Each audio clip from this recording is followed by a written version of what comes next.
Like so much of the Arctic, in recent years, Greenland has been thrust onto the global stage. With extensive natural resources like rare earth minerals and fisheries, a beautiful and globally important environment, a strategic location for security and other operations, and thriving community, Greenland is a unique player in both the Arctic and in global affairs. It is truly emblematic of the new Arctic. Today we'll have a marvelous opportunity to learn more about Greenland and that new Arctic as we welcome Greenland's Prime Minister, Múte Uilu, both to Washington, D.C. and to the U.S. This is his first visit to the U.S. And as Mike said, that makes the honor for us all the greater. We have a full day of activities planned for him, more than perhaps he thought when he was coming. We're going to squeeze everything we can out of his leadership and counsel, including later this evening, when we will present to him our Leadership Through Alliances Award. That award is meant to honor his vision of how Greenland's alliances across the globe can help develop Greenland's economic, political, and social future. But right now, we are excited to host the next iteration of the Greenland Dialogues, one of the Polar Institute's marquee initiatives. These dialogues are in partnership with the government of Greenland and its representation in Washington. As you heard, today's focus is on Greenland's economic development and trade. We will learn from the Prime Minister about the government's strategy and approach to trade, minerals, and the green transition in Greenland. We will also hear from several experts about these issues, all in the context of the U.S.-Greenland bilateral relationship. Prime Minister took office in 2021 and became the youngest leader in the history of Greenland. He previously served as Greenland's Minister for Foreign Affairs, Minister for Minerals, and has served in the Parliament of Greenland since 2015. During his time in Parliament, the Prime Minister has served on the committees of Business and Trade, Foreign Affairs and Security, and Business, Environment, and Minerals, among others. And so it is now my great honor to welcome to the stage Prime Minister Múte Uilu. Welcome.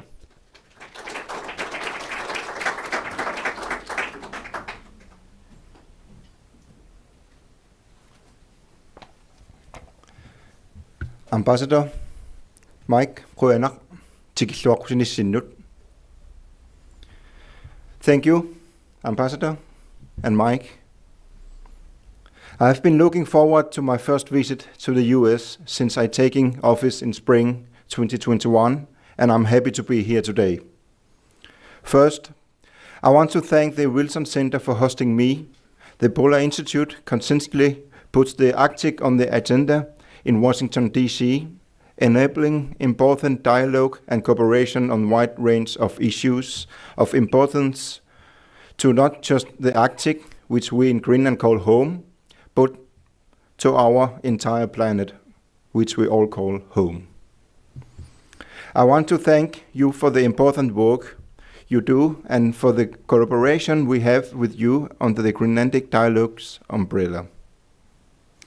The government of Greenland prioritizes efforts to contribute to the international agenda, and it is vital for us to engage in the constructive international cooperation with our neighbors, close partners, and allies. Climate change remains a priority for all, not least for us in Greenland. Climate change is the real threat to our traditional way of life, a threat to our communities and livelihood.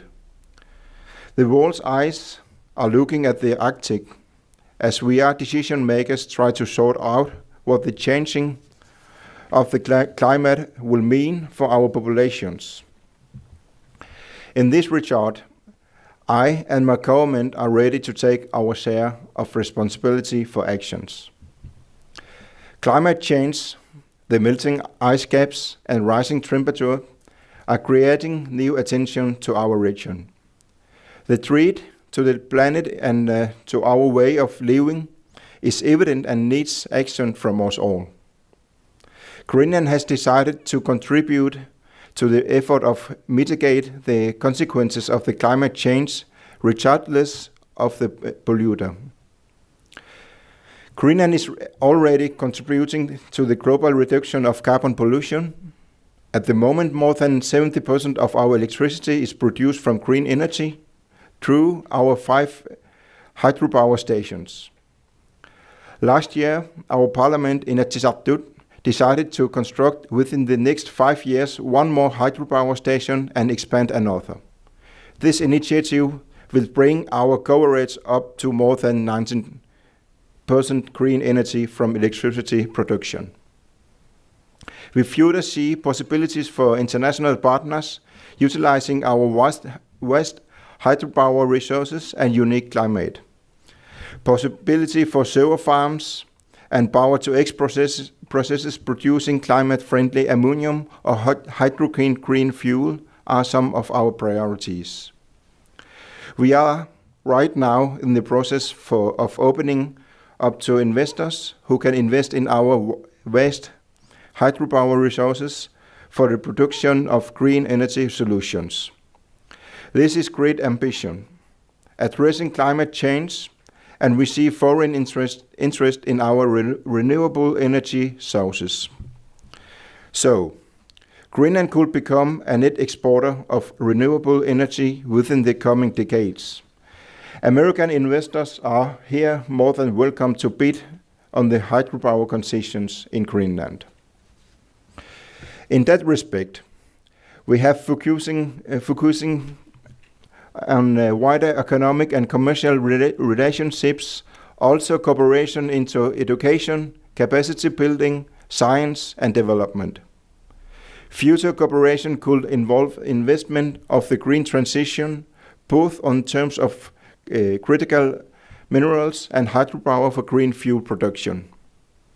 These ambitions also call for investments in infrastructure and telecommunication networks.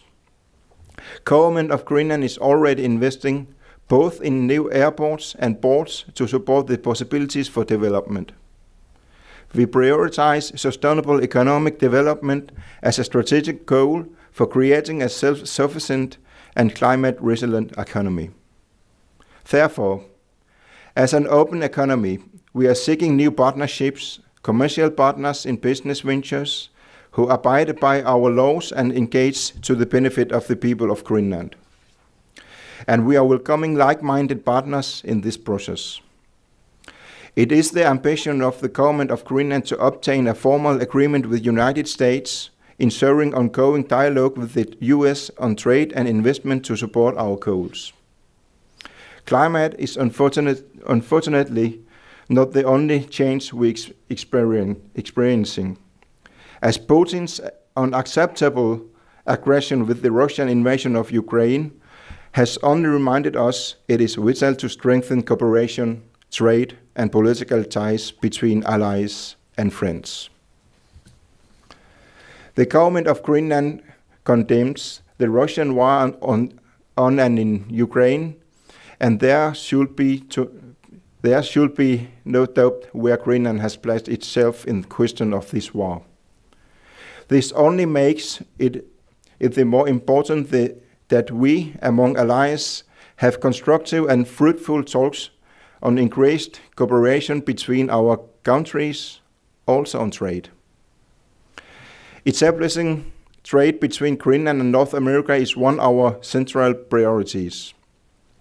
The eastbound trade has long been a main market for Greenlandic trade, but we hope a new market in the west will open for Greenland in the years to come. The Arctic is increasingly becoming a high-end tourist destination. In Greenland, there's steady increase in the number of tourists. The new airports are being built, but both foreign partners and investments are needed. For instance, in the hotel sector and the airlines to bring the expected increased influx of tourists. Our aim is to create sustainable tourism open to the world and in respect for our fragile environment. It is broadly shared vision in Greenland that tourism will constitute a significant part of our diversified future economy, And will be for the benefit of not only the local population, but also for our international partners. This is an opportunity for both American airlines, tourism operators, and investors within the hotel sector to create partnerships for unique destinations. We are open for investments, and Greenland remains a pro-mining nation and welcome mining. While my government has banned uranium mining, we welcome all other projects which are in line with the environmental standards set out by the government of Greenland and in our Mineral Resource Act.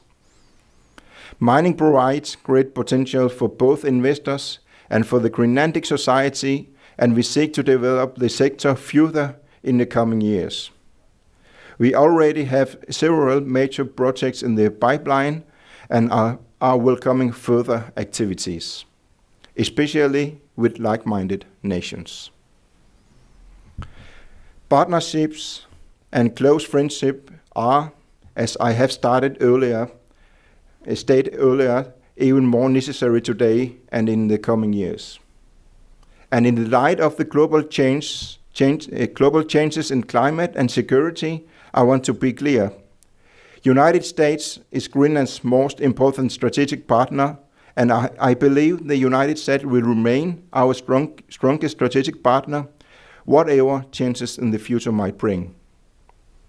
All in all, I believe we should work hard to be mutually preferred partners in the Arctic when we talk about investment and commercial cooperation in green transition, sustainable tourism, and responsible mineral exploration. I look forward to the conversations here today and for our future partnership in the new Arctic. Thank you.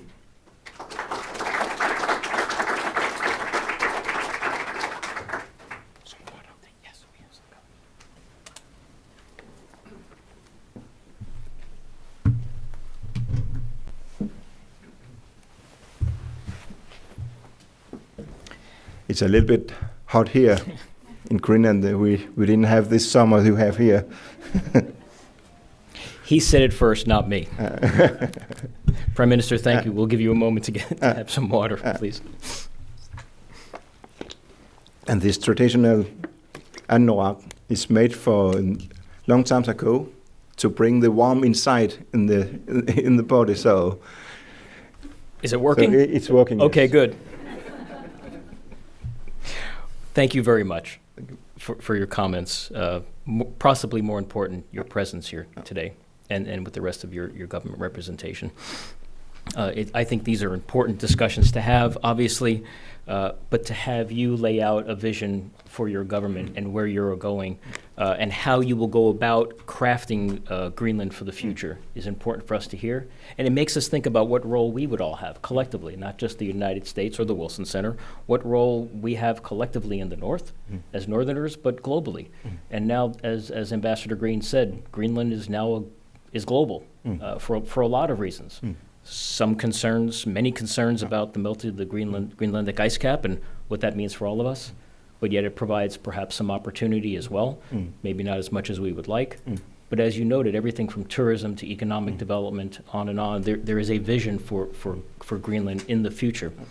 And that's perhaps emblematic, as Mark said, of the New North. So we want to thank you for laying out that vision. I would like to follow up for the next 15 or 20 minutes, or however long you could stand being in the anorak there. Some of the themes that you teased out. It's clear, taking some notes and thinking about this a bit, that your vision is, of course, for Greenland, but you have a North American perspective in one way. And the North American perspective being Alaska, Canada, Greenland in one way, right? There's this, as you laid out, we've said it many different ways, an arc of cooperation between us all. But you've made me think that maybe it's an arc of commonality. We share a lot in the North, Greenland, Alaska, Canada, and our friends in Norway, Sweden, Finland. I can keep going. But you've laid it all out, and how very central the United States plays prominent in your vision. So you're here in D.C. What is your hope aside from, and I did take note that you're looking for an agreement with the United States, but what is that you hope to in a sentence or two, what are you trying to do here in Washington, D.C., that when you leave, those will remember a few sentences from you that will make the United States think or act, and corporations in the United States think and act perhaps a bit differently than before you came here? I think that we are close partners and have been close partners in many years. But I think before the war starts in Ukraine, we have forgotten a little bit in our part of the world and allies that partnerships together with the near allies and partners are very, very important.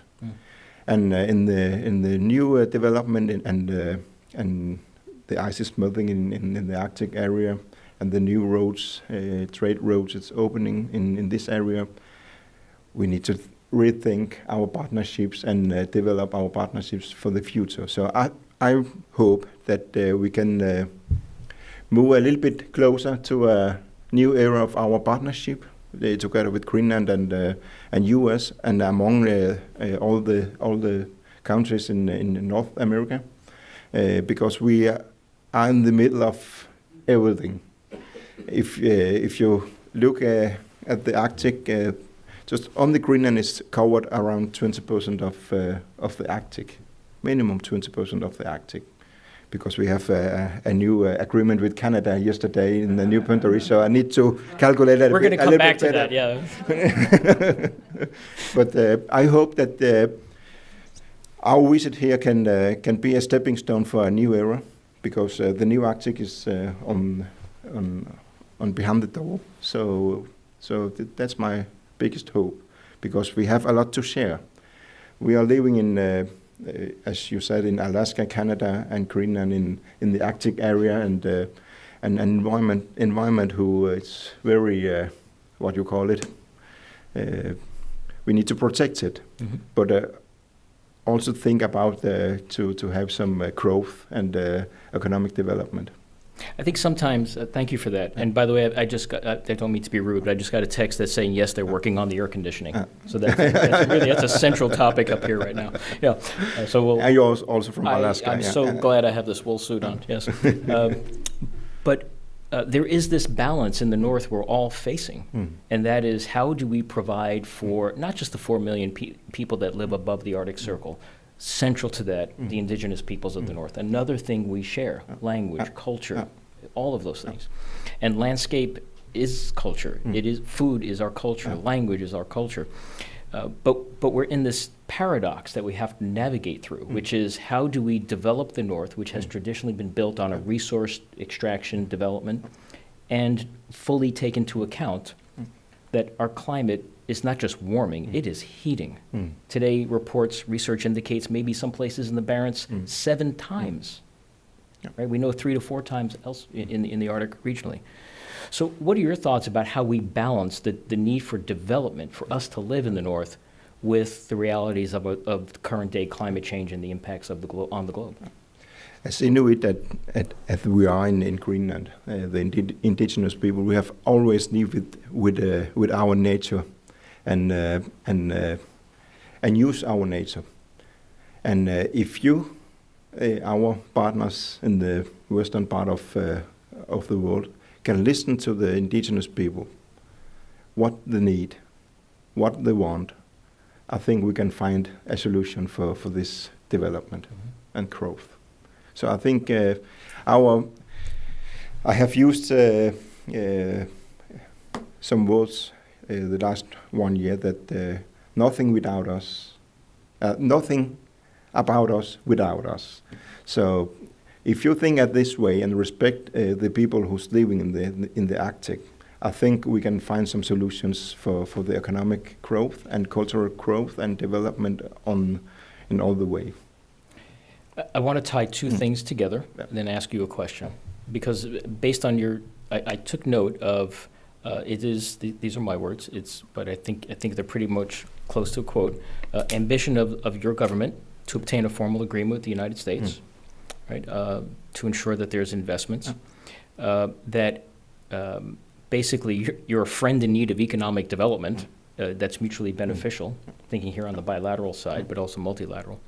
And also that there is this balance between resilient economy, economic development, which we'll dig into a little bit more, and sort of self-sufficiency, having Greenland be self-sufficient, economic development. But I'm hearing a thread, a theme of, but there must be social justice. And how do you balance that in Greenland with mining and the development of ports and roads and aspirations, with having the voice of the Greenlanders involved in that?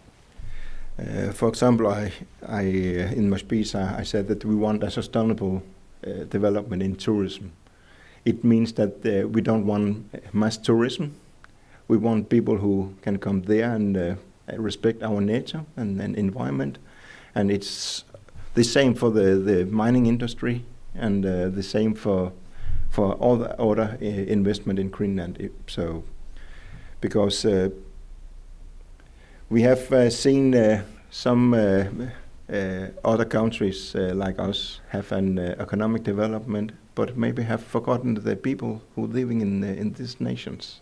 And in Greenland, we want a development and economic growth, but we always have living with our environment and with our nature, and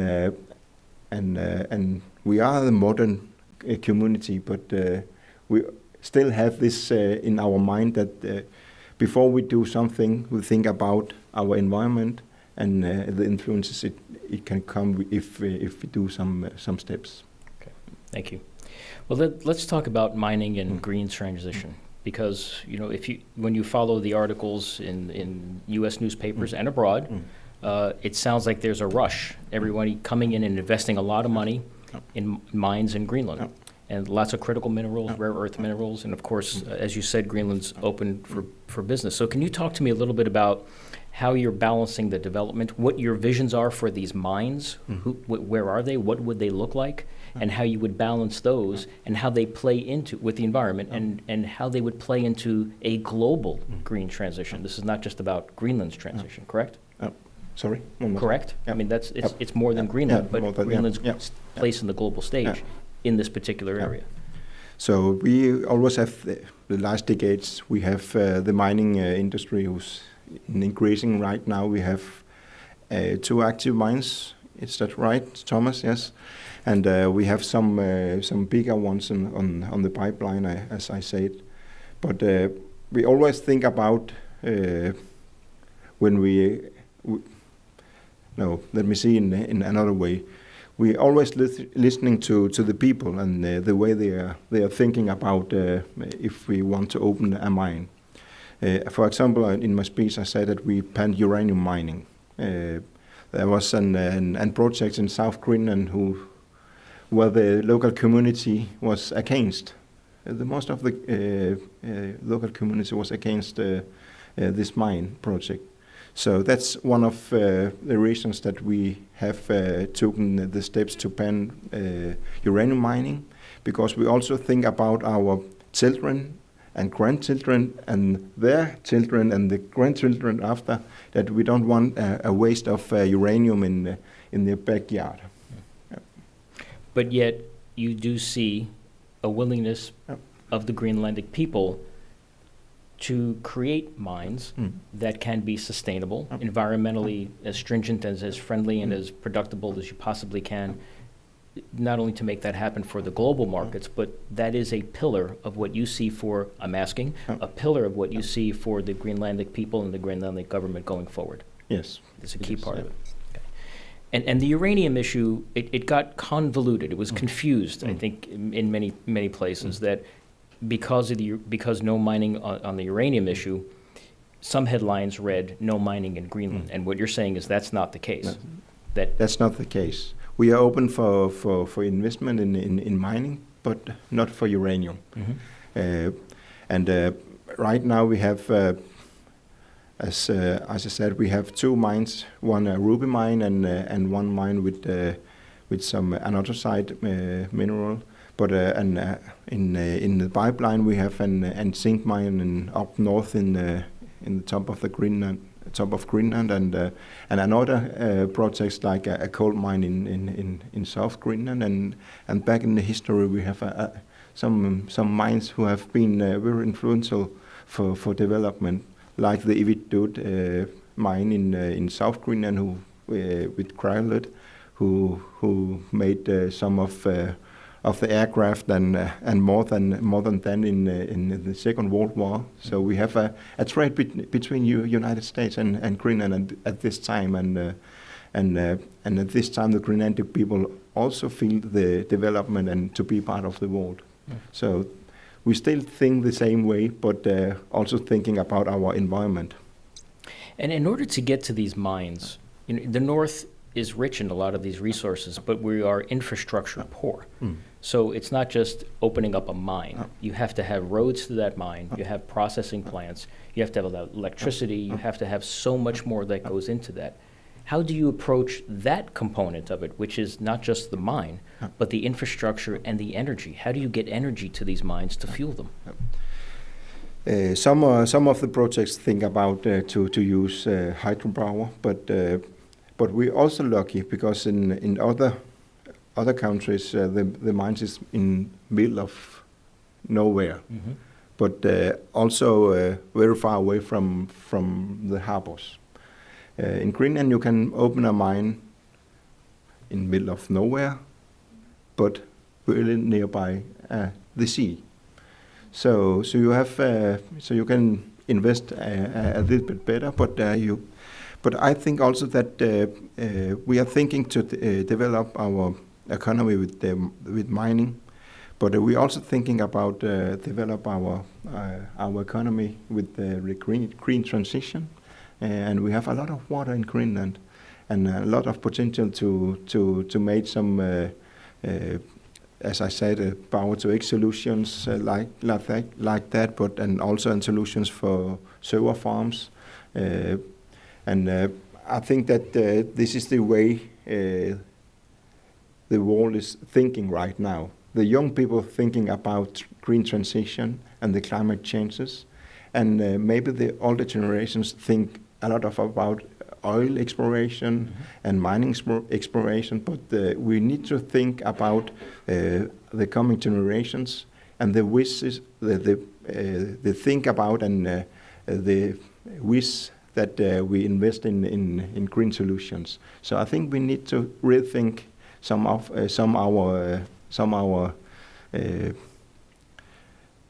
ideas we always have been in the last decades, but we need to think about the new future in the new Arctic, in the new world, and the young people want green transition and thinking about the climate changes.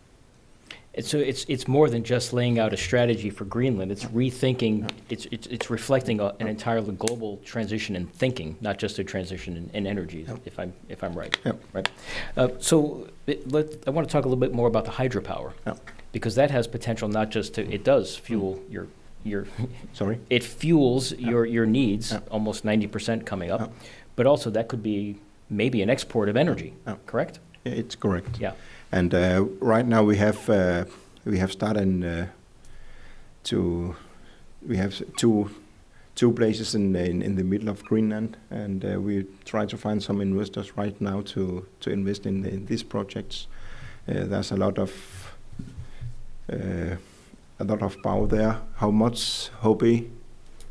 We have enormous. Enormous. It's a good number. Yeah. So we are thinking at this way. In Greenland we have beginning to invest in hydropower since in the end of 1980s, and from that we have developed because the last 20 to 30 years, and now we have 70% of our electricity is from this hydropowers, and as I said, and you say that 90%, more than 90% will be covered in the next 5 to 6 years. And is that one of the reasons, or the principal reason, that the government has decided not to further explore oil and gas? Yes, it's a way of thinking, but also you have this replenishable resource that fuels your communities. It's one of the main reasons that we do that, but we also see the big countries in the world, and other countries is changing the oil and coal and gas with green solutions, and we also can see the big oil companies is not interesting in the Arctic last 10 to 15 years. So why not think about the next one than the things we can call saw last year? It sounds to me like you're making an argument to, and a good one, by the way, but in my opinion, but you're making an argument as if someone who is in a good way selling an equation, an economic equation that's a win-win. What I mean by that is that you're making an argument to invest in Greenland, not just for Greenland, although of course, but also there's some larger societal benefits. There's a benefit on the other side of that investment equation, but there's also a global benefit. But you could also make money. I mean, that's the big question for industry. Industry will follow money and policy and stability and rules and the rule of law and predictability and political predictability. Is that another underlying message that you're giving out, is that if you invest in us, it's like investing in you, whoever that might be? That's it. Okay, well then we're done. But it seems to me that's a narrative that plays out embedded in your speech, but also what I'm hearing in terms of the way you're answering these questions, is that it's a good place to invest, and in fact you are open for business. Speaking of that, lots of countries have looked to Greenland, the United States as well as many others, but there's been discussions about like-minded countries and maybe countries that we may have big differences with here. And so, I can't not ask you the big question, which is how much investment comes into Greenland and from where? Not dollar amounts, but in terms of level of degrees, where does it come from? That is a big question that people have about Greenland. The investment is more from Europe, but when we look for our export, it's going to East. Around 40% of our export is going to China, and around 15% from our export from the last years was going to Russia. So that's why with our sanctions against Russia, that like you do, have beginning to rethink about our export markets and people who can and countries who can invest in Greenland. So now we are thinking a lot of that. The first ones must be our closest friends and like-minded nations, and then if other countries want to invest in Greenland in our legislations and in our way, we are open for business. But first of all, if our friends can invest in Greenland, thank you. It would be the first ones we will say that we will welcome. Because we're saying China without saying China, and that's, I'm not good or bad. The fact is that is an issue, whether it's China or other nations. But what you're saying is we're looking for our current partners to invest even more in us, and we'd prefer to go in that direction, but okay to a diversified portfolio of investment in Greenland. Yeah, and we feel a little bit that our closest friends have not been invested as we wish the last year. So now we are changing our strategy to come to our friends, make some new partnerships, and take the next step to the new Arctic. And if you want to be a part of development in the Arctic, you can go without Greenland, because we are in the middle of the Arctic. We cover more than 20% of the Arctic. And if you want the economic growth and want some growth from your investment and make some money in the Arctic, you need to cooperate with Greenland. Okay. And we are open for these businesses. I want to be respectful of your time, but just maybe two more questions. The North requires research, technology, and innovation, in my opinion. Maybe not in that order, and that's a long list, but just three. in terms of Greenland, where does research and technology and innovation play in your overall strategy? It's play a key role, but we also on the 57,000 inhabitants, and as Scouts we try to find partners and countries and people and scientists and investors who can cooperate with, so we can have these issues and you talk about. I want to go back. I lied. There's another two questions. Maybe three? No, we'll see how this goes. It may just be one and we're done because you may not.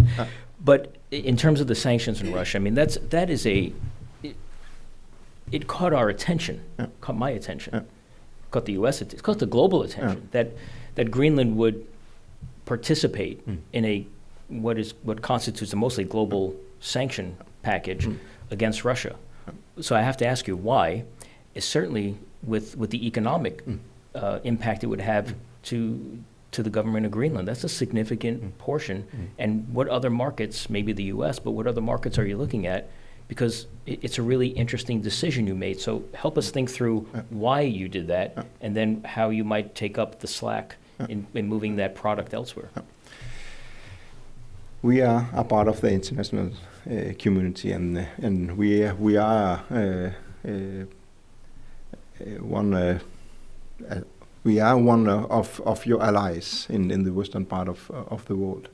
So that's how we are in these sanctions, and in many years we have fighting to get independence in Greenland, and we respect the international laws.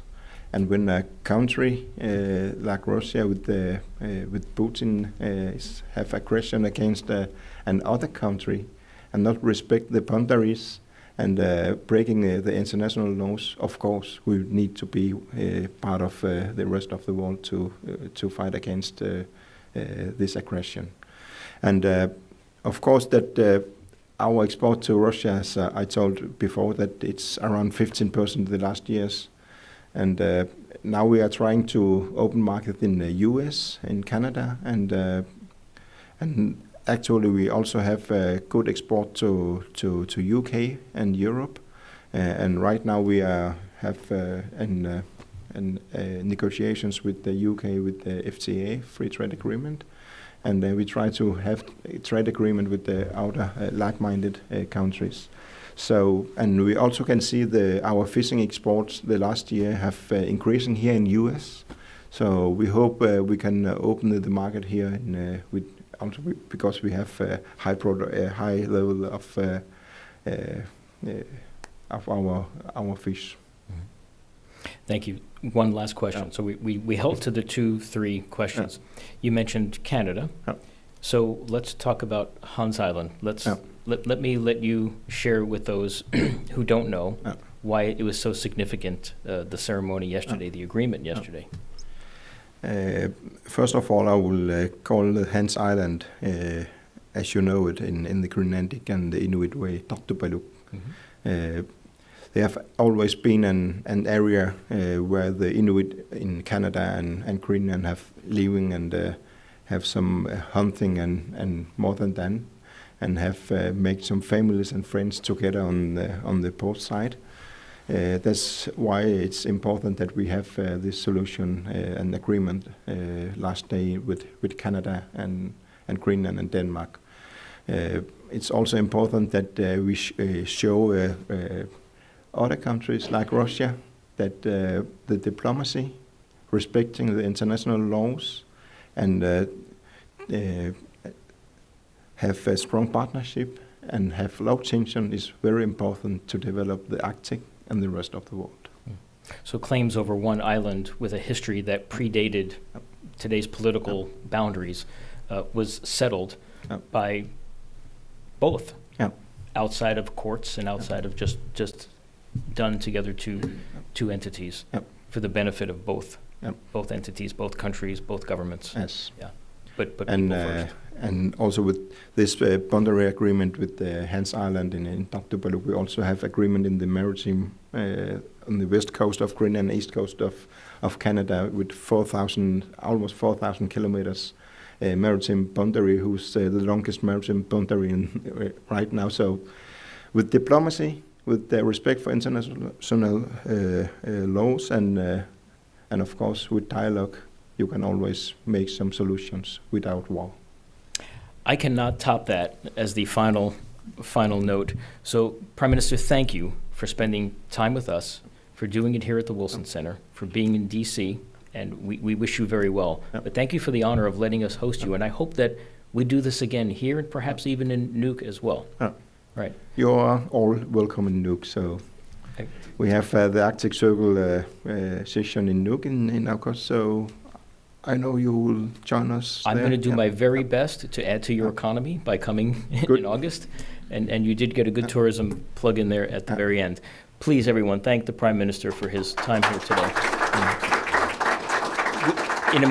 We'll take about a moment. We're going to transition now from the Prime Minister's time here into a panel, so just give us one moment. Good. I'm joined now by friends and colleagues to follow up on the discussion we just had with the Prime Minister. And we thought we would do a little bit deeper dive into his themes, his points of view, the government's direction, but from a little bit different perspective. So allow me to introduce them, and we'll skip around a little bit in our discussion points, but we'll make this maybe a 2-3 minute comments each. I'll follow up with a question, and then maybe for the remaining time we can just engage in a discussion among ourselves. Okay? So to my left, many of you know Kenneth Hope, who is the head Greenland representation here in Washington, D.C. Kenneth, longtime friend, great colleague who does an incredible job representing Greenland here in Washington, D.C., also in Canada. So quite a busy man who doesn't sleep a whole lot, I don't think. My friend Dana Eidsnes, who's the director of the Maine North Atlantic Development Office, as Alaskans say, the other Arctic state. Dana, thank you for flying down to be with us today. Really important that you're here, and a great message to bring to us. Our colleague Paul Hooper, the Director of Energy and Mineral Programs of the Bureau of Energy Resources at the U.S. Department of State. Paul, thank you. We know that you are right in the middle of all the discussions that we just talked about in terms of rare earth, critical minerals, mining, and all those things. So we'll look forward to your comments. David Brown. David, thank you so much for joining us.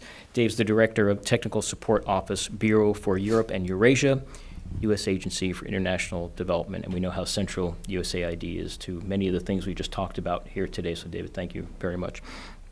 And Thomas Lauritsen. Thomas, thank you very much for coming from Greenland. We very much appreciate you doing that. Thomas is the Chief Advisor, Ministry of Mineral Resources and Justice, the Government of Greenland. Thank you so much for being here.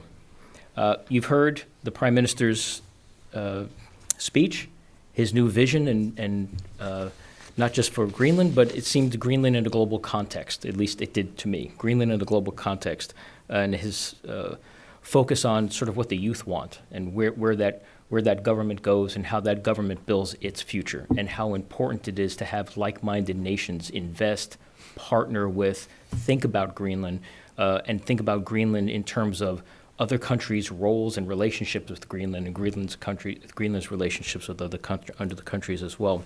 So I found it not just fascinating, but to think about Greenland in a global context and how it fits into this globalized Arctic that we now all live in. So even though we're seated this way, and Kenneth, pardon me, but Paul, I would like to start with you. May I give you a few minutes just for your opening comments, and then I'm going to come back and ask you a few questions as well. Great. Thank you very much. Good afternoon. I would like to thank the Wilson Center's Polar Institute and the Greenlandic Representative's Office in Washington and the Ministry of Mineral Resources in Nuuk for the kind invitation to participate as a panelist in today's important discussion in the context of what is a very special place in the Arctic. It is a sincere pleasure to be here with you, especially with His Excellency the Prime Minister, Kenneth Hu, and Thomas Lauritsen, who I've known for quite some time, to share some thoughts about sustainable mining development in Greenland. The mineral resource potential in Greenland is quite significant. It includes not just rare earth elements, a topic often focused on by the popular media, but also iron ore and ferroalloys, base metals, specialty metals, precious metals, gemstones, industrial minerals, and dimension stone. Specific mineral commodities, a topic in these groups, including light and heavy rare earths, cobalt, nickel, copper, niobium and tantalum, titanium and vanadium, the platinum group metals, tungsten, graphite, and many others are critical to supporting the advanced technology and clean energy applications the world will need in increasing quantities. A number of Greenland's assessed mineral deposits are world-class, ranking top globally in either size, grade, or both. This resource potential relates to Greenland's unique geological history and is associated with deposits dating from the first pieces of solidified crust after early Earth cooled to magmatic intrusions resulting from tectonic activity in the North Atlantic only tens of millions of years ago. It is a complex and varied history that extends throughout Greenland's ice-free coastline, an area of which is about the size of California. Perhaps a few hundred mining companies have prospected, explored, and operated mines in Greenland, but only a fraction of its resources have been identified, characterized, and assessed. And there is no doubt that it has the potential to become an important contributor to supporting the world's green transition and the security of global supply chains. It is essential to frame any discussion on this topic with the understanding that Greenland has a long history of mining going back to the mid-1800s. Mining is not a new activity there. Zinc, lead, gold, olivine, coal, copper, gemstones, feldspar, marble, and graphite. All of these mines have existed and produced millions of tons of ore. The Prime Minister mentioned Egede. Egede was the largest and most famous open-pit mine in Greenland. It was operational from 1854 to 1987 and was the world's only source of chrylite, which in its molten form supplied the solvent needed for aluminum refining that directly supported U.S. aircraft manufacturing during World War II. At present, the White Mountain and Northesite and the Aplotak corundum mine have exported to consumers in North America, Europe, and Asia. Many former mines still hold economic ore potential.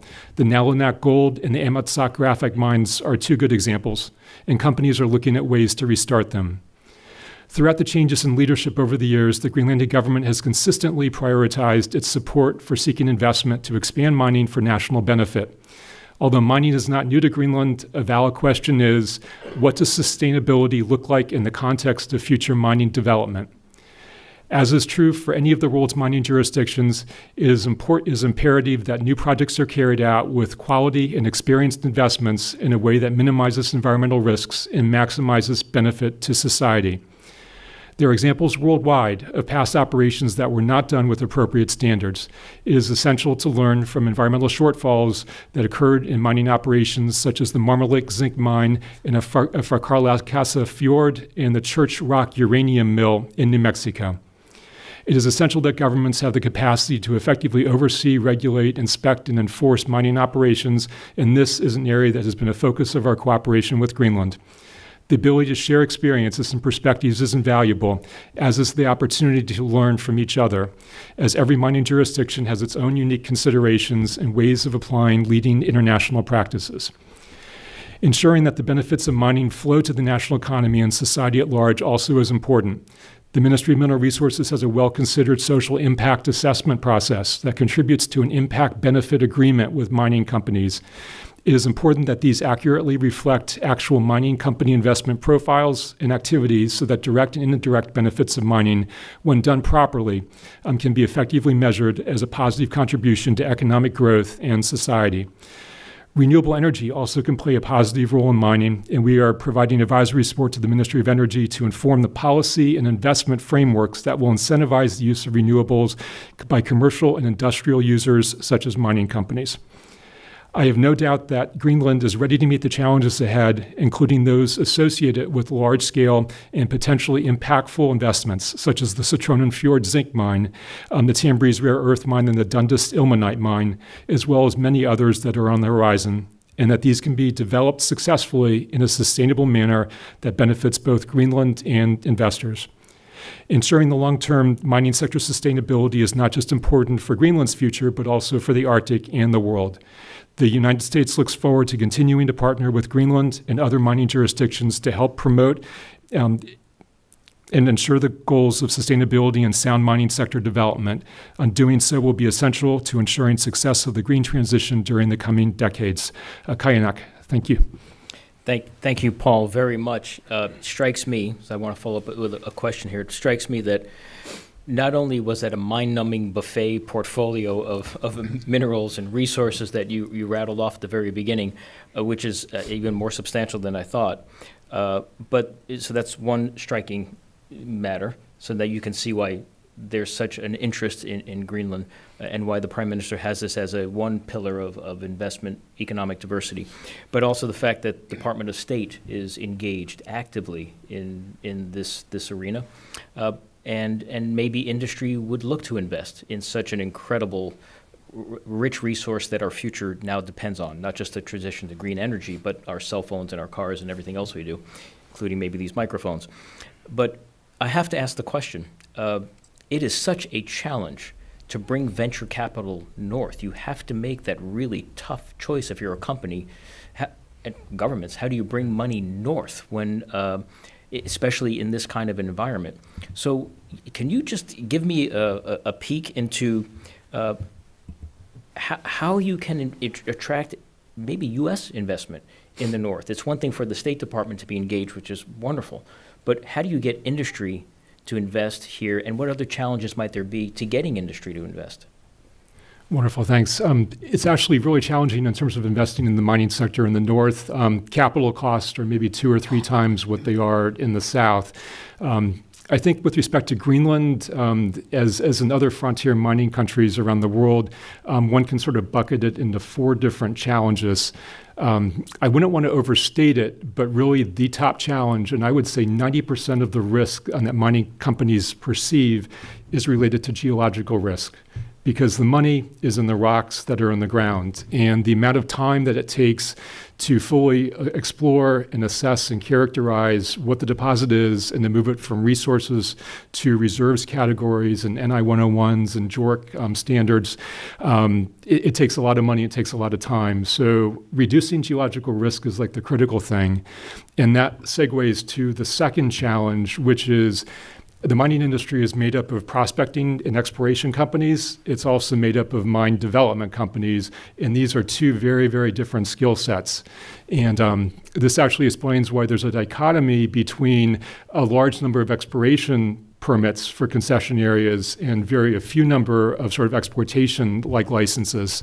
So it's really, the burden is on exploration companies, many of which are undercapitalized, and I'm speaking worldwide here, all of which are trying to prove up a resource which potentially might be world-class, and to go sell that to a major company, hopefully of quality and which has money that then can develop this.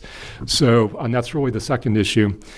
The third is, in the context of Greenland and many other jurisdictions, there's no proven model. So how does a large-scale, world-class mining operation in Greenland play out over 20 years or 50 years?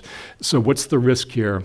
So political risk in Greenland obviously is extremely low, but the issue is it's a financial impact in terms of, how is the ore being developed? Do you know what the grade is as you're developing it over time? And, the fiscal regime, are there potential for changes? How do the royalty and tax rates structure out for the long term in terms of what is the NPV and the IRR for actually getting money out of the mine in the long term? So the longer that timeline goes on before the capital is recovered, that's the challenge, and that's the greater risk. And then finally, I think with respect to Greenland particularly, it's remoteness. And this isn't really about remoteness to market because one can ship ore anywhere and everything is possible. It's actually remoteness to infrastructure like power plants and deep water ports. For mining operations, it's water. So one can have a world-class mine but not have the water in order to actually sustainably develop it. And then issues like labor. And this is a problem in the Canadian Arctic as well, where there's just no inhabitants nearby, and one will need like 300 workers or 600 workers. So where does all that come from? So those are the 4 big challenges I think I'd highlight. Thank you very much. And you answered the question. A country of 57,000 people, 1, and then 2, hearing the Prime Minister's thoughts about economic development, infrastructure, the use of hydro, all of those things. Infrastructure is there, but how much more is needed for that? So thank you for the clarity on that. David, let me allow you to follow up and be the next speaker. Thank you. Great. Good afternoon. It's great to reconnect with my friends here from Greenland. The last time we all met was in Nuuk at the Joint Committee meetings last September, so it's great to see you here. I want to thank the Greenland government, the Minister of Foreign Affairs, the Prime Minister, and Kenneth, of course, for your roles and involvement in really strengthening U.S. ties, and also the Wilson Center, to Mike and Ambassador Green for your work to really improving and strengthening U.S. Greenland ties and your advocacy for U.S.'s involvement there. So I was the first USAID representative to Greenland. And in 2020, I opened up the USAID office in Nuuk, which collaborated with our consulate there. And USAID's efforts reflect in Greenland a model of partnership grounded in shared democratic values and the agency's expertise in promoting enterprise-driven, broad-based economic growth. We will continue to partner with the people of Greenland to support the economic growth goals of a longtime ally and partner. The U.S. and Greenland have a shared history to promote climate-friendly, sustainable economic development. USAID is identifying opportunities for private sector investments to help grow and diversify Greenland's economy, to increase trade and investment, growing the green economy, tourism expansion, increase exports, and sustainable community development. Key to Greenland's future is building a strong foundation of economic resilience and self-reliance. USAID will enable Greenlandic-led and, where possible, enterprise-driven solutions to expand economic opportunities and diversification, and workforce readiness to self-identified local capacity building, private sector growth, trade and investment, and the promotion of green growth through the use of U.S. clean tech integration. And USAID is committed to deepening its engagement with Greenland to support of Greenland's efforts to enhance its economic competitiveness, their workforce development, increase trade and economic diversification, increase opportunities through tourism, and development of sustainable rural communities, advance the use of clean technologies and climate change adaptation, and support of good governance initiatives in the energy and mineral sectors. We have laid the foundation for this work with an assessment of the opportunities and constraints to the diversification of the economy, the development of tourism and fishery industries, export promotion, and broad-based community development. That assessment developed a baseline upon which we can measure the results of future cooperation and provided data to help the U.S. and Greenland target areas in which our involvement can make a positive impact. Following that, we had an assessment noting Greenland's vast geography, small population, the need for broad-based workforce development, economic dependency on fisheries, the high cost of infrastructure development, and the prevalence of state-owned enterprises in the commercial markets, and also the lack to U.S. markets. Following that was a stakeholder-led assessment in South Greenland, focused on the need to reduce transportation costs, use of cleaner energy, and modernize waste management services in order to realize the enormous potential and economic opportunities in Greenland. USAID plans to launch several new activities in 2022 in cooperation with the government of Greenland, and some of these new design programs support workforce readiness, entrepreneurialism, small and medium-sized business capacity for growth, bilateral commercial coordination, and clean technology adoption. And we signed one of the first agreements with Greenland last year, our Development Cooperation Assistance Agreement with the government of Greenland and myself. And one of the things we looked for is a proof of concept. Not necessarily more agreements, but a proof of concept. Like we also talked about, is following the fish, following the beer. How do we follow the fisheries from the U.S., from Greenland to the U.S.? How do we meet those economic ties with us? It's not necessarily a legal or regulatory issue, but it's getting the markets open and getting businesses in Greenland familiar with U.S. businesses and U.S. businesses familiar with Greenland. The Department of Commerce has been very key to that as well. Maine has been very key to that.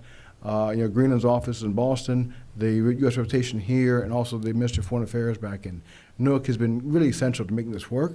So we want to continue working with that and kind of make sure we make those connections between producers and suppliers and open the markets up to really be familiarized. I think if you look back in the history of Nuuk in World War II, the Sears Roebuck catalog really made a big impact in Greenland, and that showed U.S. markets to Greenland and vice versa. We need the new Sears Roebuck catalog. How do we make this work to make that connection? And I think, getting kayak beer from Narsaq, getting Greenland fish here in the U.S. is really key to that, and make sure those connections, those person-to-person bases are established, and that's really going to move us forward in the next steps. So to me, it's an exciting time to partner with Greenland. I'm looking forward to the future opportunities, and I'm really glad to continue the conversations. Thank you. Thank you very much. I have a follow-up, but we may have to put a qualifier on the website to explain to a certain demographic what Sears Roebuck is. So thank you for doing that. But you're right. I mean, it is a phenomenal look back in history in terms of the impact of Sears Roebuck and access to U.S. markets. But I wanted to follow up on just one of the many issues you noted, which is this idea of workforce. How do we, the collective we, how does Greenland grow that workforce, 57,000 or so people, and what can we bring to bear to help them? I mean, this is a daunting. I mean, what Paul just noted in terms of what's meaning in the mining sector, that alone would be daunting. But now we're talking about tourism and infrastructure and airport and all the pieces that go with it. So can you give us a little idea of what might be some of the strategies that would go into developing that workforce from a U.S. perspective? Well, from us, really, the thing for us was to listen to Greenlanders.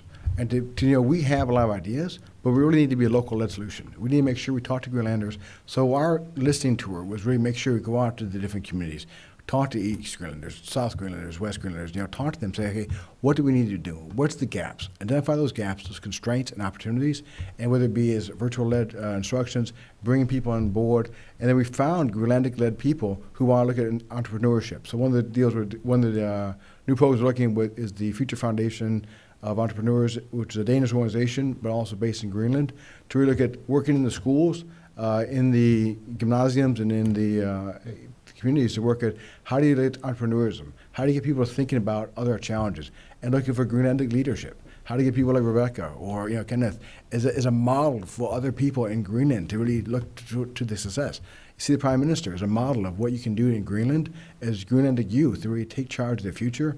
So that's what we're looking for. And it's got to be Greenlandic-led. We can enable, we can help, but we got to listen to Greenlanders and really look at what makes sense.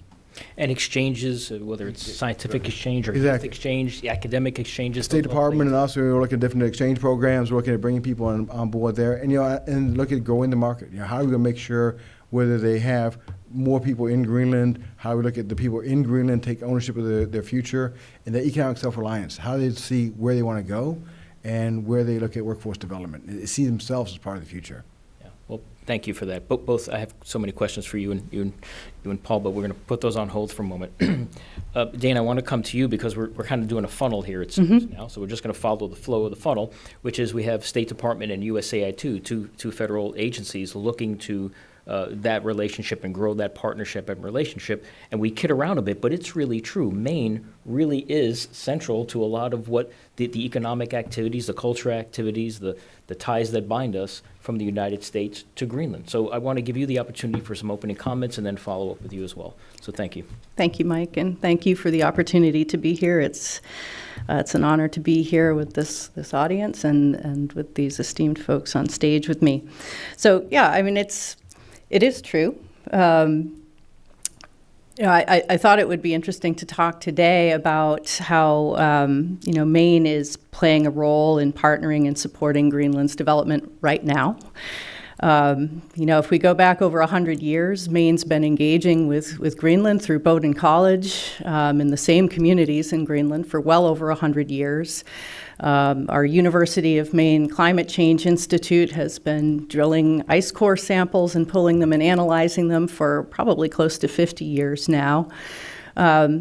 But just over 8 years ago, I started my program in the state of Maine, which is the Maine North Atlantic Development Office, which was an initiative that the state asked to start to really focus on developing Maine's connections with the North Atlantic and Arctic regions. So, looking to increase trade, investment, and collaborative activity throughout the region. Greenland has been a focus since the very beginning of this program. And, I've taken several trade delegations over to Greenland. We've had regular engagement at the Arctic Circle Assembly in Reykjavik. Plan to be in Nuuk with a delegation in August for the Arctic Circle Forum. But really, the big deal in this whole story is to tell you that Maine has weekly shipping service out of the Port of Portland connecting to Nuuk, Greenland.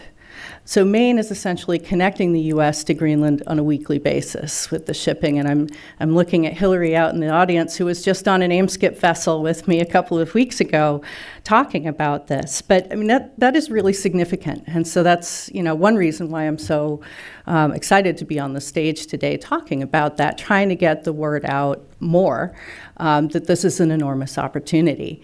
It's an opportunity for Greenland to ship more fish to the United States, which is amplified by Maine building a cold storage facility on the Portland waterfront that will be opening in the next year. We'll be able to take in much greater volumes of fish and distribute them throughout the U.S. It's an opportunity for Maine. I mean, I hear talk of mining, and while we've never come at this relationship from a resource extraction standpoint, it's always been about economic partnerships and doing business and formulating academic and cultural exchanges. I think Mike alluded to it earlier, that in order to develop a mining site in Greenland, you essentially need to build a city. You need to have roads connecting to that location. You need to build the facility. You need to build housing. You need to build a dedicated port and potentially a dedicated airport. Maine would love to be a preferred supply chain partner for building materials and consumer goods that would serve the community as it grows. And we're ready to do it. So, along with that kind of engagement, I think, trade will result in some job creation, and Maine would be a partner in workforce development and all of that as well. Just to tell you about some existing partnerships that are underway now that may speak to the issues that we're addressing here, I would say that, University of Maine School of Law has an exchange program with University of Greenland, and we'll be taking Greenlandic students into Maine for that exchange program. University of Southern Maine's tourism program is part of the Arctic Education Alliance, along with Alaska and some other U.S. partners. I've just learned that they'll be hosting an education summit for tourism and hospitality in Maine, and it's going to be a U.S.-Greenland education summit. We're looking in August at that, and it will bring together tourism and hospitality professionals, as well as maritime and fisheries management folks, and then it'll move on to Alaska, and they'll do it there as well. Right now, there are 23 Mainers in Greenland with the Arctic Futures Institute, which is a collaboration of University of Maine's Climate Change Institute and University of Maine School of Law.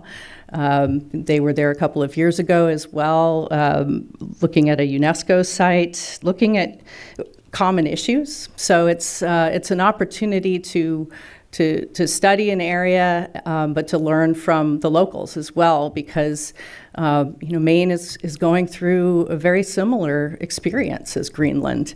The Gulf of Maine is warming 99% faster than the rest of the world's oceans, and has been over a 10-year period. So we have a lot to learn from Greenland, and this engagement is very important. So I'll just finish this by saying, in my own experience running the Maine North Atlantic Development Office, just in the past week, I've done my own small part in helping with the green transition, and I'm actually working with the USAID office in Nuuk, looking to send hybrid vehicles over to Greenland, and potentially starting the first Ford dealership in Greenland with hybrid trucks. So thanks for this opportunity. I just, we're not starting from ground zero here. There's already engagement. There's already logistics infrastructure to build on this engagement. And I look forward to hearing what everyone else has to say. Well, thank you. I mean, that's news. Opening up a dealership in we'll see. Yeah, I mean, that's on at least on the way on the agenda, and a possibility. But that is significant when we're talking about the building blocks of not just an economy, but the government's vision as laid out earlier today. Let me ask you, Dana, the vision for, yes, it's North Atlantic, but you have a special place here for Greenland. The vision for that came from where? And the resources to build the infrastructure, the support for your effort comes from where? And then why? Why does this make sense for Maine? Obviously, geographically, you can figure it out, but how does this fit into all your other efforts? Sure. So, I mean, the funding for my activity is from the state of Maine. I'm part of the Department of Economic and Community Development and working out of the Maine International Trade Center.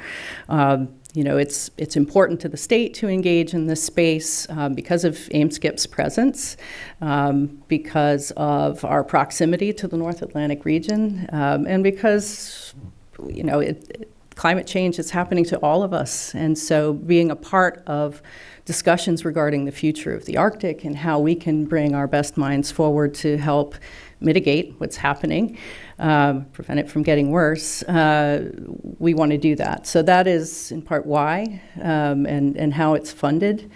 How did Greenland get on my radar is an interesting short story, I'll tell you. I think my first week on the job, I went to Iceland. It was AIM-SCIP's 100th anniversary that year. And I met with President Olafur Ragnar Grimsson, who was president at the time. And he is a very thoughtful person. If you've ever met him, you know that he puts great thought and care into his conversations. And when he spoke with me and gave me advice about this position, he really spoke almost exclusively of Greenland, saying that it's, it will become more and more important geopolitically. It'll be an important trade partner, but you have to kind of be in it for the long run. There's some work to be done. And so I followed his advice. It was certainly part of the region that was outlined for me, but that was really the first step that got me to focus and start bringing business delegations to Greenland. Thank you. I have, like Paul and David, I have other questions, but I want to move on a little bit here. Thomas, I'm going from now the federal government to a state obviously active with the government and with Greenland. Let me allow you for some opening comments, and then I'll follow up with you as well. Okay. Thank you for the invitation and for letting the Minister of Mineral Resources and Justice contribute to this debate. The green transition multiplies the demand for many minerals.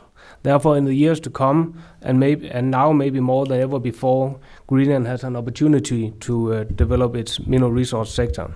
By developing the mineral resource sector, Greenland can diversify its economy and skills through the new types of job offers in the industry and to the possibility for contracts to existing and new businesses. The mining sector can contribute to the treasury and make Greenland move closer towards becoming more economically independent.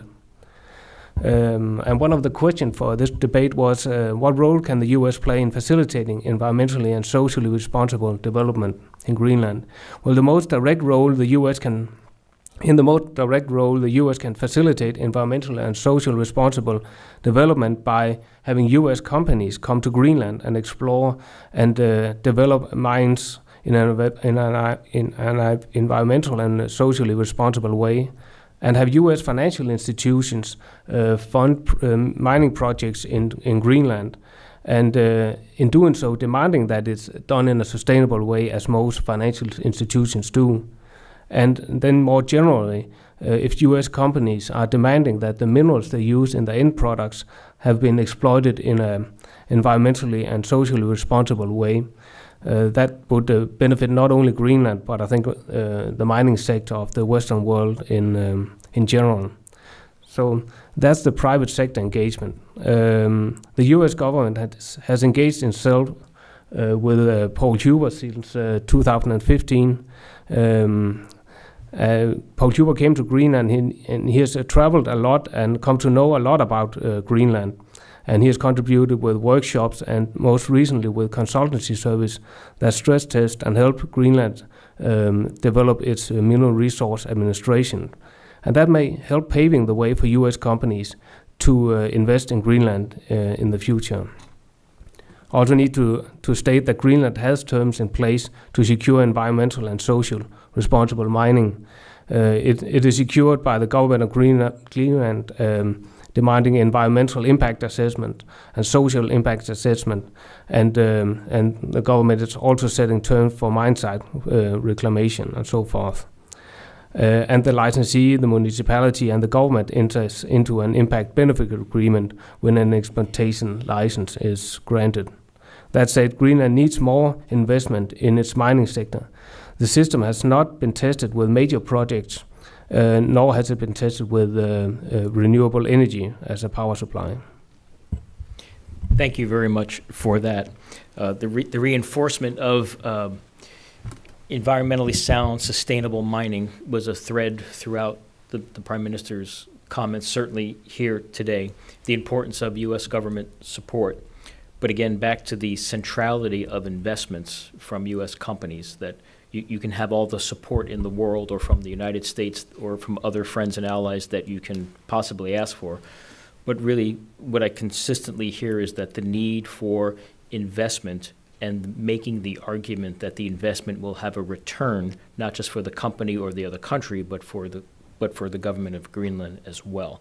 And I wonder if you would just comment on my statement. Yes, it should definitely be multiple beneficial, the investment, both for the company itself, or else they would not come, and for the government, of course. I sometimes wonder why there are not more U.S. companies investing in Greenland, because it seems that the U.S. is one of the major mining countries in the world, but the countries that tend to invest in Greenland, they are, for instance, from Australia and from Canada and so forth. So. Well, maybe we can come back and visit that question. I mean, some of it goes back to Paul and what David said before, which is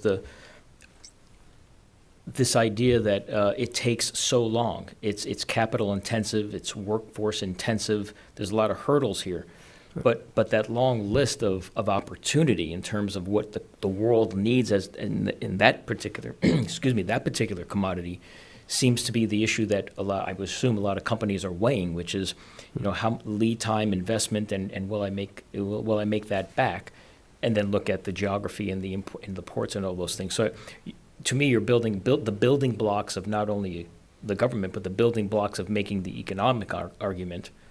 And if I go from fact to fiction, reel me in. But it seems like you're building the building blocks that gets you to that vision where sustainable, cleaner mining that can serve the world, right? And that's not going to happen overnight, but you're putting the building blocks in.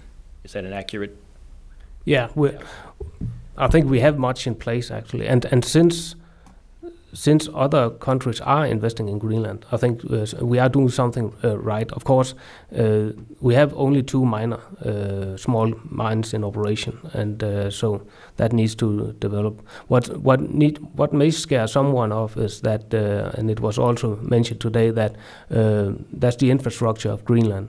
Well, I think you will have to accept, if you come to Greenland, that we have seaways instead of highways and railways, because Greenland is the least densely populated country in the world, and we have almost no agriculture. So, and we have deep fjords that kind of blocks prevent us from making roads along the shore. So you just have to accept that much of the activity will go by sea. But and Múte as also mentioned that, because it's also a benefit actually that you can that may be very short distance from the mine to an ocean-going vessel that can take the minerals to the U.S. and to Europe. And you see in other countries, the mining companies may have to establish several hundred kilometers of railway. That's not cheap, but they will get a high score in many surveys because they have railways, but the surveys often do not look at seaways. Great point. I want to come back to that. Kenneth, I'd like to provide for you the microphone. I know that my friend Alice Rogoff is going to want me to ask you about the very particular issue about hydrogen and hydro. So I'm going to come back to that. But Kenneth, please, your opening statement. Yeah, thank you, Mike. I really look forward to the discussion today. And and we have quite some key players in our relationships. And we have a long history together, the U.S. and Greenland. I mean, stretching more than 80 years back in time. Very much to do with military and security, but I believe we also have a large potential for trade between us. The eastbound trade that the Prime Minister already mentioned to Denmark has been a trade route for Greenland for hundreds of years. And but I mean, the US and North America is actually just around the corner, so to say. And we believe that this is the time for us to turn our eyes towards the West and to see if it's possible to import groceries from the US cheaper than from Europe or from Canada. Would building materials be cheaper from North America? Now, we do have a little bit of agriculture. And I'm from that area. Could the Greenland farmers buy concentrates, fertilizers from North America? Could we increase and expand our seafood exports to the US? There is good indications for it right now. But is the US a new market for our minerals? That's is being discussed very much among you people. Could we be the supplier of green energy? And what about tourism, sustainable tourism, the development of sustainable tourism in our country? Do we have interest from the Americans to visit our country? I mean, could the Americans turn out in the future to become the largest tourist group in Greenland? That's what they are in our neighboring country of Iceland. And but what are the potential bottlenecks into making this into reality? All these ideas and possibilities. I mean, trade needs interlinking infrastructure. Otherwise, I mean, if we can't get to each other as persons or for our goods, then it doesn't work. So probably we have some challenges there. So talking about infrastructure, our flights and shipping is eastbound today, and I pretty much suppose this is an issue to address. But anyway, this is pretty much my words for the time being. So thank you.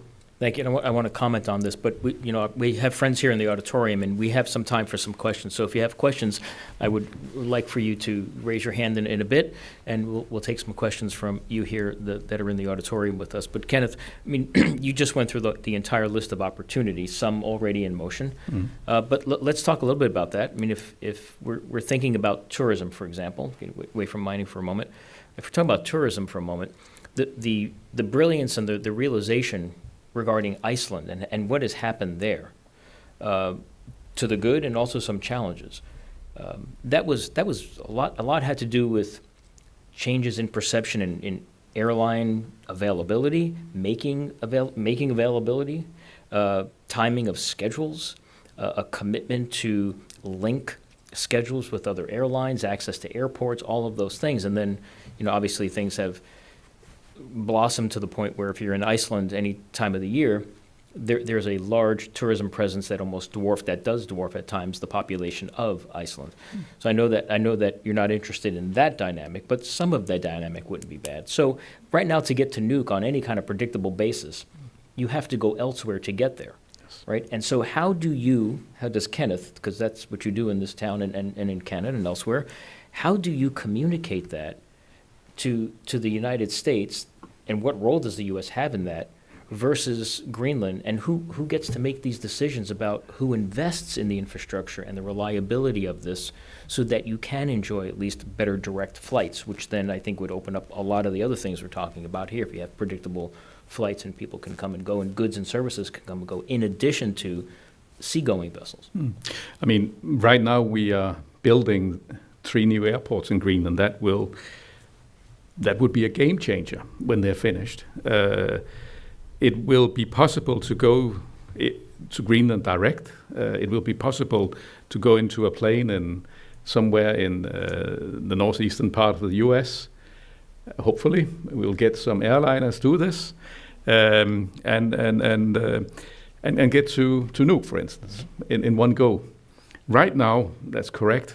When I'm going home to my town of Qaqortoq in southern Greenland, then I have to go from Dulles to Reykjavik to Keflavik, and then I have to take the bus to Reykjavik airport, and then I have to take another smaller plane to Narsarsuaq, a former American base in southern Greenland, and then take a helicopter as well to get to my town.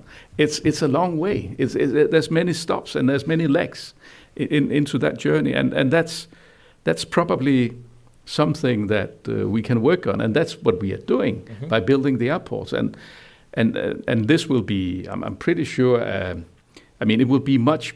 The Greenlandic society, the Greenlandic community, the towns will be much more reachable for foreigners in the future. So and there are, I'm pretty sure, business opportunities for airliners, for tourist operators, for people who would like to build hotels. All this done in a sustainable way, according to the higher standards within that. That's basically our main policies. But I think we are moving in the right direction, and we are moving investment from the government of Greenland in the right direction, fulfilling that vision. And is that part of the message that the Prime Minister and team are leaning forward with during their visit? I mean, you do this. We know you do this. You communicate well in this town and in our country and in Canada as well. But is that part of it? I mean, it's kind of like a chicken and an egg thing. If you have to have the infrastructure to make it real to industry. But if you don't, but you can't ask industry perhaps to put all the money up front. And who does that? So it's a kind of a tough deal. But you have a vision, right? And so can you sell that vision? I believe so. And fortunately, I would almost say it takes time to build an airport, and we are using that time to make people, the chicken and egg thing, not making that hard to solve.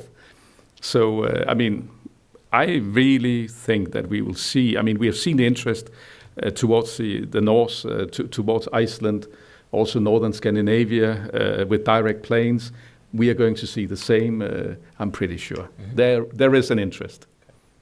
And this all gets me back to the Prime Minister's comments about this is, yes, we want you to invest in Greenland for Greenland, but it's in the collective interest to invest in Greenland. This opens up markets for both sides, but it's the ties that bind. I've said this 3 times now, but it's partnerships and forging these alliances and relationships that aren't necessarily hard security military relationships. These are economic ties, cultural ties, social ties that makes us better understand each other, but refortifies the cooperation and the partnership and the sort of commonality of us all. That's just a comment, but it seems that's a thread here. Let me ask if anybody in the audience has a question before I ask another question. We have a little bit of time left. There's got to be one question.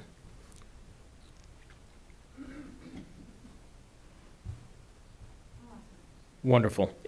Jack has a microphone. If you just identify yourself and thank you. Thank you. I'm Renee Crane. I work at the National Science Foundation in the Arctic Sciences section. And as you know, the National Science Foundation funds a lot of research projects in Greenland. We're very interested in the infrastructure to support research, which is a topic that blends well with tourism, but also very much interested in building more bridges with universities and institutes in Greenland, and expanding the network of mentoring and opportunities that we have been working on for students and teachers in Greenland, to the extent that there could be an upcoming agreement. NSF is very interested in being a part of that agreement. As you know, we fund a research station at the summit of the Greenland ice sheet, which we hope to attract research there as well, not just from U.S., but from European partners. So anyway, I think my question for you is to what extent do you see research and engineering as sort of helping to benefit this buildup of economic opportunities in Greenland? And also just to let you know that NSF is very interested in being a partner and a collaborator in all of your ventures. Thank you, Renee. Kenneth, do you want to take that, and then maybe Thomas as well? Yeah. I know very well that there is quite a bit of interest from the U.S. side also to involve us as a community, and it's very much a wish from our side as well that this is done, so that it's not only just a group of scientists moving in, do their work, and then they move out. We would like very much to interact. That you can share the knowledge, the results with us, and I'm pretty sure we can help you in that process as well. And also that our entrepreneurs, our contractors can be the one contributing to the things that has to be done in terms of science and research, and also in terms of our infrastructure, our own airline companies will be able to support you, and they do. And so yes, that's I would say it's both a very good opportunity as a way for us to get more knowledge, and we can also provide knowledge, but it's also a business opportunity for us. So thank you very much for your words. Thank you. Thomas, anything along those lines? Well, I think we are open for cooperation in general, so just send an email if you want to discuss something. I think we just struck a deal right here. Yeah. Okay. Thomas, I'd like to please, Renee. I have a question about a number of years ago, there was a direct flight from Baltimore to Kangerlussuaq and opened up tourism. I think it may have only been for one summer, but I don't know if there were some lessons learned there. I could see some of the complications that made it harder for American tourists to kind of pick up on that thread, but I think it was like a really great opportunity, and with a few tweaks, more of the types of tourists that you're looking for, which I really took seriously the words of the Prime Minister about not just opening. I can see you do not want cruise ships full of hundreds of people who don't really care about the Arctic or its people or its environment necessarily. Not to, denigrate that. That's an industry that works very well in some places, but that does not seem to be what Greenland is looking for, but rather to attract the people who want to go backpacking and fishing and hiking and things like that. And so I wondered if there's more that you learned from that time. I can't remember what year it was when there were the direct flights from Baltimore. My impression was that, this time we are we're really working on it, preparing for this opportunity. I'm not sure, how long it was prepared back then. Was it back in 2005 or 2007 or something like that? Long time ago. But it's my impression that now, also with this, the possibility of a one-leg tour travel, that's probably going to change the whole thing, I'm pretty sure. And then you have this pretty long-term preparation right now. The airport is not going to be finished tomorrow. So it's another, I believe it's 3 years more, yes. Thomas, a question about, about hydrogen and how that might fit into the portfolio of development in the green energy equation. Can you speak to that at all? Maybe Paul as well, I don't know. I think it's only natural if Greenland uses hydropower to produce e-fuels, that the e-fuels is also consumed in Greenland, both by the mines and other industries in Greenland, because there's no national grid in Greenland. Each town, settlement, and mine will have to establish its own power facility. So, it could be very costly, of course, if a mine as opposed to wants to make a hydropower facility. It may double its capital investment. So if they can set up a system as they do today with diesel and just use e-fuels instead, that would be very beneficial, I think. Paul, any comments on that? Yeah, I think e-fuels is the way of the future, and we've done a little bit of cooperation on hydrogen, but I think there's a lot more to do. On hydroelectric power, we've actually had a pretty extensive cooperation with both the Ministry of Energy as well as New Kisherfit. We've done design and engineering studies for microhydro, mini hydro in places like Kulisuk and Narsimit in like South Greenland. We're doing on the Kangerlussuaq Airport hydro study coming up like this summer.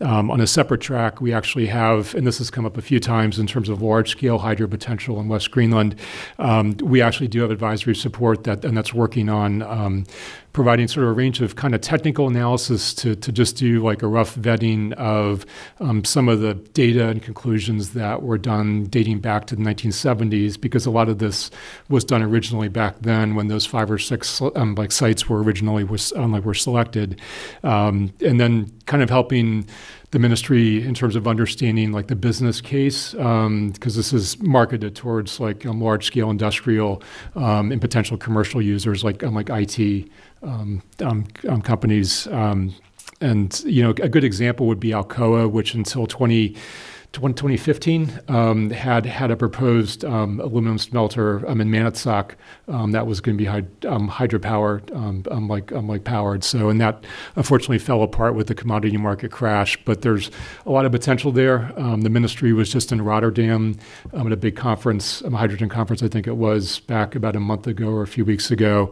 And so I think it's a major interest of the ministry. And I think there's just a huge amount of potential there, just in terms of available megawatts, hundreds and hundreds of megawatts. But I think there's a real case to be made there for investment. Okay. Yes. Good. Thank you very much. Let me just check one more time for questions, because I have a few more of the panel, and then we'll wrap up. We're coming up to the end of our time. Okay. David, USAID and their efforts in Greenland. One of the questions that came to me from a friend on the text is, why is USAID involved in Greenland? I mean, yes, the consulate, yes, workforce development, but why? What's central to Greenland that fits the central mission of USAID, which is the way it came over on the text? Can you crosswalk those, USAID's interests and Greenland's interests? Yeah, it may not come natural to why USAID is there. And obviously, our former Administrator Mark Green obviously had some reservations at first to go into Greenland. But I think we've demonstrated the need for partnership, and the need, as we are good neighbors, and the soft power of USAID is really important to kind of build that relationship with the Greenland government, and really work at the other areas. There's diplomacy, there's development, there's defense, and I think diplomacy has done a great job, and defense has done a long time standing there. But the development, though, really building the relationships up, look at the economic ties, the private sector mobilization is going to be critical to the overall future. And I think that whether it be maintaining the Thule Air Force Base, whether it be working at the economic ties, USAID can do so much to really help that development of the relationship, to look at some of the barriers. We were looked at Air Greenland, some of the challenges they had establishing these routes. Look at IMSCIP. One of the questions right now, even though there is this route from Portland to Nuuk, the goods don't go from Nuuk to IMSCIP or Nuuk to Portland. They still go back to Denmark first, retransported back to IMSCIP, and then to Iceland and back to U.S. So there's ways we can get through some of those barriers and some of those concerns we have and help them think through the opportunities. So I think it's critical for USAID to be in Greenland, and maybe not forever, but definitely for a time period to help build their self-reliance up and look at how they can take care of more of their own economic development. They look at the sanctions and the impact on Russian, that market's going away. How can we help kind of be a U.S. partner to that and develop U.S. ties to take some of the market to the U.S., but also develop the U.S. investment? And we've done a lot. My bureau, which is done on Central Europe and East European, we've done a lot of economic growth opportunities and investment in energy and economic growth. And I think those areas will be critical to Greenland's future. And I see a long-time partnership between the two countries. I'm glad we're able to participate in that and build that relationship. Yeah, thank you. Kenneth, to follow up on that, Dana, I want to come back to you for a final. Yeah, I think it's important to remember that the EU Development Agency has been working in Greenland for decades. So it's not that different from what we're used to. Thank you. Dana, what role should the U.S. government take? What roles to support what you're trying to do in Maine vis-a-vis Greenland? That's one of the messages from the Prime Minister today, is that there's this bilateral. We want the United States closer to us. It's the the principal, could be the principal partner, the partner of choice. But it really happens, it doesn't happen mostly government to government. It happens through this panel and who you all represent, and it happens through states like yours. So what could the United States do that would help you achieve your mission as it's related to Greenland? Well, it is good that we have a U.S. consulate in Nuuk now, and that USAID is there. Both of them have been great partners in making connections in Greenland. We're planning to bring a small delegation to Nuuk in August for the Arctic Circle event. I'll be needing to put together business schedules for them. So having folks on the ground, in addition to our terrific partners in the government of Greenland who can help facilitate those introductions, arrange the meeting schedules, and qualify leads for us, would be really helpful. There's been a lot of discussion around the importance of investment in Greenland today that keeps coming up. And I think one area where we could use some help is just understanding the process for that. How can Maine or U.S. companies engage in the business environment, the investment environment for developing projects in Greenland? How do we establish a local presence there? That's, as someone who's been working in Greenland for about 8 years, I'm not entirely clear. But certainly some of the businesses I've worked with have expressed initial interest in perhaps opening an office in Greenland, so that they can participate more at a partnership level with folks and eventually invest in projects and maybe even participate in bids on government procurement projects, that sort of thing. So I think that's one area where the U.S. government could really help us. I just wrote down the title of the initiative, which is something like Greenland U.S. Economic Process Roadmap or something that gives Perfect. you, I don't know, but it's something that gives you sort of at least if nothing else, a visual of, if this, then go here, if not that, then come back. I mean, it's got to be something like that. Is that what you're talking about? Yes. Where to go, what organizations, what banks, what mechanisms, those kind of things. Exactly. Right? Okay. Well, I won't be doing that anytime soon, but it seems like we need one of those, so we'd be happy to help. 欢迎来到6度解析新闻背后的多维思考，带你洞悉头条背后的世界。在今日华尔街频道的6度解析中，我们将深入探究时事热点，为你揭开新闻背后的真相。